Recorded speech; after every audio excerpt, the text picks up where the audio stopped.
बिस्मिल्लाहिर्रहमानिर्रहीम अस्सलाम वालेकुम। सभ खां पहिरीं त आउं इंटरनेशनल वुमेंस डे ते दुनिया भर जी औरतुनि खे मुबारकबाद पेश कंदमि। ऐं उन खां अलावा ॿोली जो जेसिताईं सुवालु आहे सिंधी ॿोली, त सिंधी ॿोली जेका आहे उहा असांजी सम्झो त असांजी मदर टंग ई सिंधी आहे। असां सिंधी आहियूं ऐं we are proud to be Sindhi.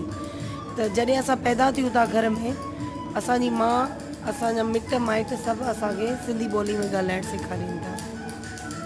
Sindhi ॿोली सां असांजी पहचान आहे, असांजी वाबस्तगी आहे।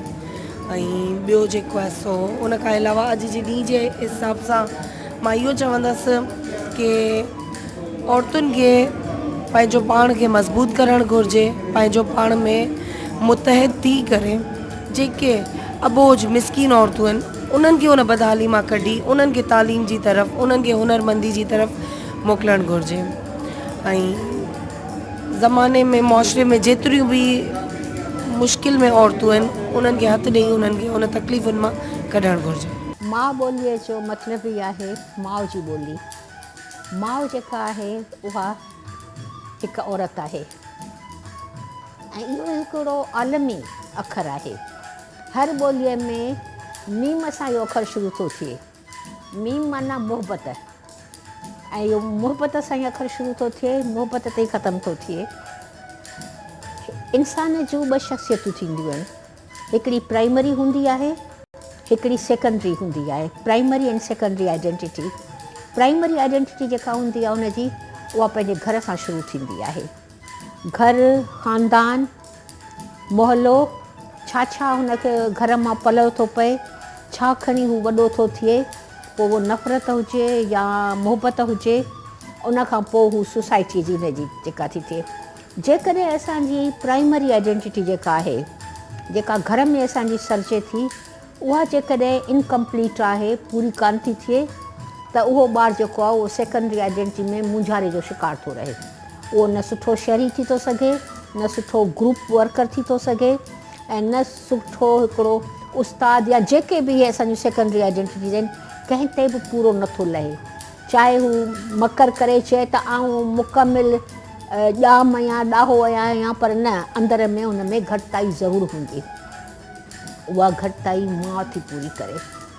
माउ जेका आहे उहा इंसान खे प्यार, मुहबत, ॿियनि जे लाइ कमु करणु, क़ुर्बानी, पंहिंजी घुर्ज जो इज़हार करणु, ॿियनि जे घुर्जुनि ते ध्यानु ॾियणु, इहो सभु जेको आहे असांखे माउ थी सेखारे।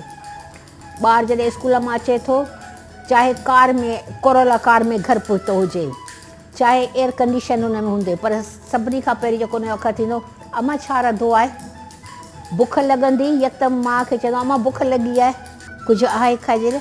माना पंहिंजे ख़्वाहिशुनि जो इज़हार जेको आहे उहो माउ थी सेखारे ऐं उन्हनि जी पोइवारी थी करे। जेकॾहिं माउ ईअं न करे त उन ॿार खे कॾहिं पंहिंजी ख़्वाहिश जो इज़हार करण में आसानी न थिए। ऐं जेकॾहिं केरु पंहिंजी ख़्वाहिश जो इज़हार नथो करे सघे त ॿियनि जे ख़्वाहिशुनि जो एतिराम बि उनजे दिलि में कोन्हे। उहे ॿार जेके आहिनि उहे वॾा ज़ालिम, क्रोधी ऐं ख़ुदि परस्त पैदा था थियनि। माउ सेखारे थी त कहिड़ियूं शयूं तव्हांजे लाइ ज़रूरी आहिनि। माउ इहो थी सेखारे त बाबा हीअ शइ वधीक न खा, तोखे तकलीफ़ पहुचंदी। कंसर्न, इंसान जो इंसान ज़ात जे लाइ जेको कंसर्न आहे, जेका तवजो आहे, उहो माउ खां शुरू थो थिए, घर खां शुरू थो थिए। त माना माउ असांजे वजूद जो उहो हिसो आहे जंहिंजी परवरिश, जंहिंजी मुहबत, जंहिंजी अहसासात असां सां गॾो गॾु पीरे ताईं हलनि था। जेसि ताईं जीअरा आहियूं उहा असांजे वजूद जो हिसो आहे। चाहे उहा जिस्मानी तौरु असां सां गॾु हुजे या न हुजे, पर ज़हनी तौरु असीं हुनखे महसूसु करियूं था। असीं उहे सभु ॻाल्हियूं पिया वर्जायूं जेके असांजी माउ असांखे सेखारियूं आहिनि। औरतुनि जे आलमी ॾींहं जो मतिलबु इहो आहे त असां एनालाइज़ करियूं पंहिंजे सोसाइटीअ जी। असांजे सोसाइटीअ में 52% खां वधीक हींअर औरतूं आहिनि। असांजे सोसाइटीअ जूं ज़रूरतूं कहिड़ियूं आहिनि, असां इन्हनि औरतुनि खे कीअं मोबिलाइज़ करियूं, असां इन्हनि जो जेको नस्ल आहे उन्हनि खे कीअं ॿुधायूं त तव्हां जूं माऊं तव्हांजे लाइ अहम आहिनि। तव्हां पंहिंजे माउनि जो ख़्यालु रखो। कीअं उन्हनि खे ॿुधायूं त तव्हां जॾहिं वॾा थींदा त हिन सोसाइटीअ मां कहिड़ी तब्दीली आणणी आहे। घिसी पिटी रवायती ॻाल्हियूं ऐं रवायती मार्च वग़ैरह इहो औरतुनि जे आलमी ॾींहं जो कोन्हे।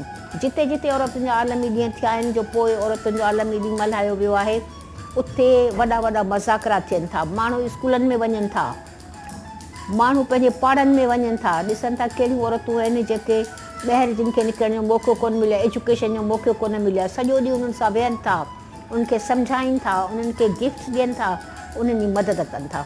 आलमी ॾींहं जो मतिलबु इहो आहे त असीं पंहिंजो हथु वधायूं, ॿी औरत जो हथु झलियूं, असां वटि जेकी कुझु आहे, ज़हन आहे, पैसो आहे, कुवत आहे, या जेको बि असां वटि आहे उन सां शेयर करियूं। That's the one thing.